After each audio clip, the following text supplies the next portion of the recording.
Christina Aguilera has a beautiful voice, but a bad reputation. After multiple feuds with the likes of Lady Gaga, Kelly Osbourne, and The Wanted, not everyone has forgiven Aguilera for her attitude. Interesting. Sour grapes.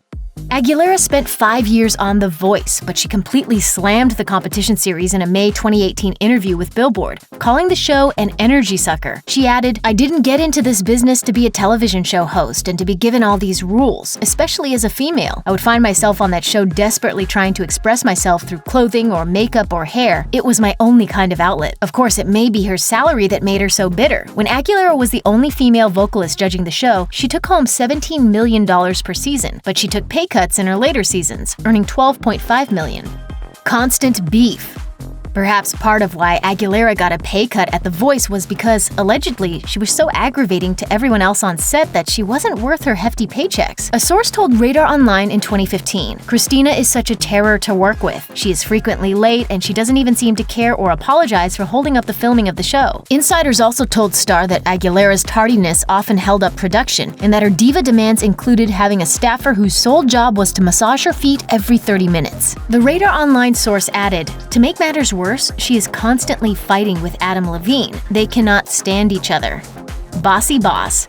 Working with Aguilera is difficult enough, but sources say working for Aguilera is even worse. Insiders told OK Magazine that her constant diva demands have led most of Aguilera's personal staff to throw in the towel and seek employment elsewhere. A source revealed she has no problem waking up a nanny or maid for the most menial tasks. She's even called a staffer from the other end of the house to get something like a towel that was mere feet away from her. Of course, that's hearsay from anonymous sources, but if even part of it is true, it's definitely not a good look.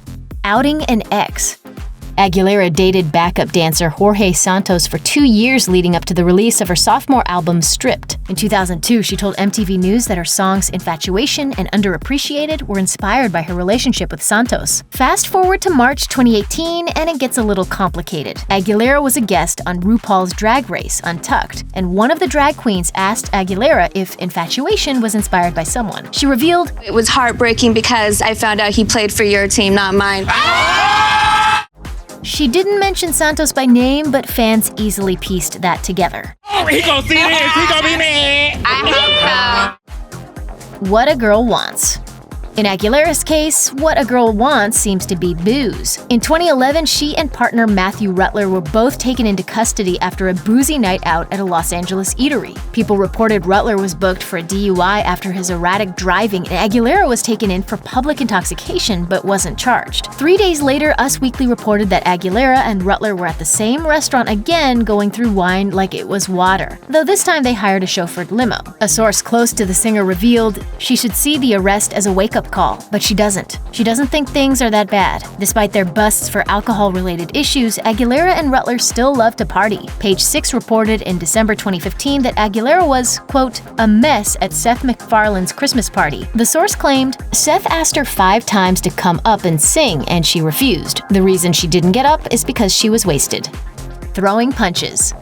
You may remember Christina Aguilera feuding with fellow singer Pink, beginning back when they were part of the 2002 Lady Marmalade cover with Maya and Lil' Kim. But that wasn't the end of it. After the pair made amends, Pink recalled on an October 2017 episode of Watch What Happens Live with Andy Cohen that their feud once became physical.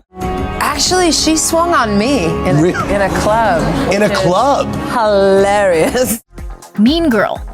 In the 2004 film Mean Girls, Daniel Francese's character sings Aguilera's Beautiful in their school's winter talent show. As a result of the career-making role, Francese was beyond thrilled when he finally got the chance to meet the actual beautiful belter, but it didn't go well at all. He told Yahoo Entertainment, "I met Christina Aguilera and I thought for sure that would be an exciting moment in my life. And I was like, Christina, my name's Daniel. I sing Beautiful in Mean Girls." And she was like, never saw it, and then turned her back and walked away. She was so rude. At this point, should we be surprised?